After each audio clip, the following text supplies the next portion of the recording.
আপনারা মনে করেন রাস্তাটা হচ্ছে আপনাদের পুকুরের পার, সবগুলো পুকুরে জরিমানা করা হবে, একদম এগুলোর মাছ উঠায় ফেলে বেচে ফেলা হবে। পুকুর যে করেন, রাস্তার পাশে পুকুরগুলো আছে না, এই যে রাস্তা করবে, রাস্তা করার সময় কি এটা সরকারের কাজ আপনার রাস্তার পাশ দিয়ে করে দেওয়া, ওই যে রিপেয়ারিং ওয়াল করে দেওয়া, এটা কি রাস্তার কাজ?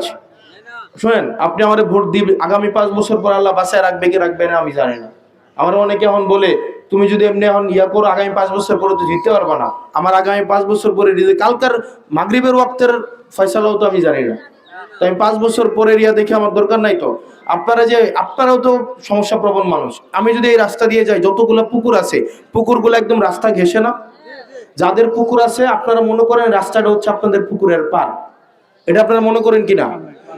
আপনারা মনে করেন রাস্তাটা হচ্ছে আপনাদের পুকুরের পার, সবগুলো পুকুরে জরিমানা করা হবে, একদম এগুলোর মাছ উঠায় ফেলে বেচে ফেলা হবে।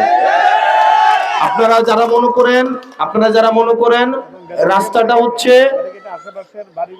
আপনারা যারা মনে করেন এই যে এখানে যারা আছেন, আপনারা যারা মনে করেন রাস্তাটা আপনারা পুকুরের পার, আপনারা এই একটা বছর সময় নেন, সামনে বৃষ্টি আসার আগে আপনারা পারগুলা বাঁধেন নিজের পয়সা খরচ করে।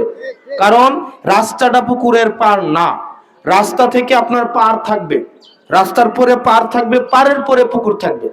এখন আপনি পার সহ কাইটা ফেলে আপনি রাস্তাটাকে বানাবেন পার, এবং রাস্তাটা যখন করবে তখন রাস্তার পরে এবং পুকুর গেছে সরকারি টাকা দিয়ে রিপেয়ারিং ওয়াল দিবে, সরকার তো এত ঠেকা পড়ে নাই। এবং আপনার যখন এই পারটা করা হচ্ছে তখন কিন্তু রিপেয়ারিং ওয়ালটা না করে রাস্তাটা কিন্তু ভেঙে যায়, তখন এর দায়িত্ব আপনার উপরে পড়ে।